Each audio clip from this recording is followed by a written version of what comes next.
ముఖ్యమంత్రి రేవంత్ రెడ్డి గారు ఈరోజు ఎమ్మెల్యేలను ఎంపీలను తర్వాత రాష్ట్రంలో ఉన్నటువంటి కాంగ్రెస్ పార్టీ ప్రధాన కార్యదర్శులు ఫ్రంటల్ సెల్ చైర్మన్స్ అందరిని కూడా పిలవడం జరిగింది. ఈరోజు ప్రజాభవన్కి 6 నెలల ప్రభుత్వం చేసినటువంటి పథకాలు, పెట్టినటువంటి ఖర్చు, అలాగే కాంగ్రెస్ పార్టీ ఎమ్మెల్యేలకు ఎంపీలకు వచ్చినటువంటి కార్యవర్గ సభ్యులందరి బాధ్యత ఏంటంటే రాష్ట్రం చేస్తున్నటువంటి కార్యక్రమాలను ప్రజలలోకి తీసుకుపోవాల్సిన అవసరం ఉంది.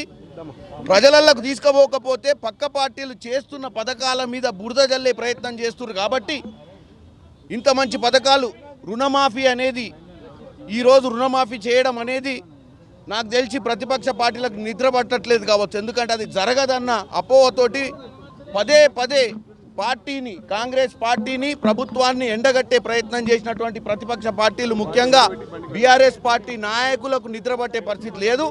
మనం ఏదైతే చేస్తున్నామో దాన్ని కూడా వక్రీకరిస్తూ గత ప్రభుత్వంలో 2014 నుంచి 24 వరకు రుణమాఫీ హామీలను నెరవేర్చని బీఆర్ఎస్ నాయకులు కూడా మాట్లాడటాన్ని తిప్పికొట్టాల్సిన అవసరం ఉంది.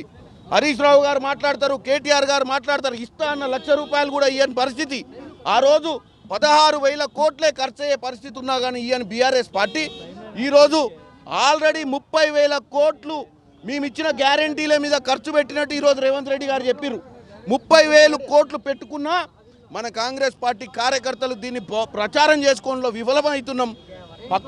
ప్రతిపక్ష పార్టీలు తప్పుతో పట్టిస్తుంటే మనం అందరం కూడా చేస్తున్న వాటిని కూడా ప్రజలకు చెప్పే విధంగా ముందుకు పోవాలని చెప్పి ఈరోజు రేవంత్ రెడ్డి గారు మా అందరికీ దిశానిర్దేశం చేసిరు.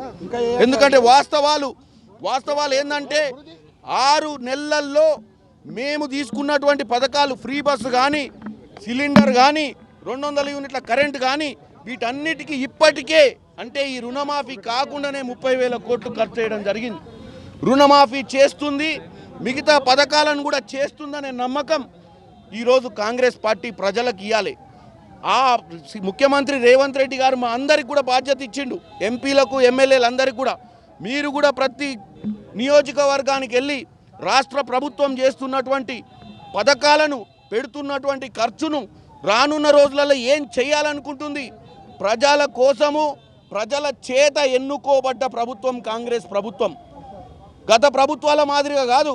తెలంగాణ వచ్చిన తర్వాత 10 సంవత్సరాల తర్వాత అధికారంలోకి వచ్చిన కాంగ్రెస్ పార్టీ 6 నెలలనే ఇంత ప్రయత్నం చేస్తుందంటే ఇంకా 4.5 సంవత్సరాల అధికారంలో ఉంటాం. కాబట్టి మీరందరూ గెలిపించిన పార్టీని ఆదరించాల్సిన అవసరం ఉంది కూడా. ప్రజలు ఎవరు చెప్పిన మాటలు వినకండి, పార్టీని నమ్మండి. ఎందుకంటే మీరు గెలిపించిన పార్టీ అధికారంలో ఉంది. ఈరోజు రేవంత్ రెడ్డి గారు ఒక యువ ముఖ్యమంత్రిగా మా మంత్రులందరూ అధికారంలోకి వచ్చినాక రోజు 18 గంటలు పనిచేస్తూ గత ప్రభుత్వం చేసిన అప్పులన్నీ బయటికి తీసి మీ ముందు పెట్టిర్రు. 7 లక్షల కోట్ల అప్పు ఉంది. అయినా కానీ వెనకకు తగ్గుతలేం. పదే 100 రోజులలోనే చేస్తారు కదా, 100 రోజులలో చేస్తారే కదంటే మనం ఒకటే చెప్తున్నాం, 100 రోజులలోనే చేస్తామని చెప్పింది వాస్తవం.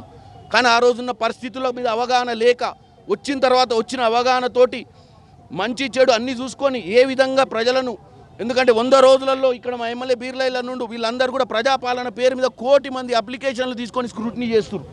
అంటే ఏ పథకం కూడా లబ్ధిదారులకు అందాలే, మిస్యూజ్ కావద్దన్న ఆలోచనతో ప్రభుత్వం పనిచేస్తుంది. ఈరోజు మేము ఏదో చెప్తే దాన్ని కన్ఫ్యూజ్ చేసే ప్రయత్నం చేస్తున్నారు. రుణమాఫీ మీద మళ్ళీ క్లారిటీ ఇస్తూ ముందుకు పోతున్నారు.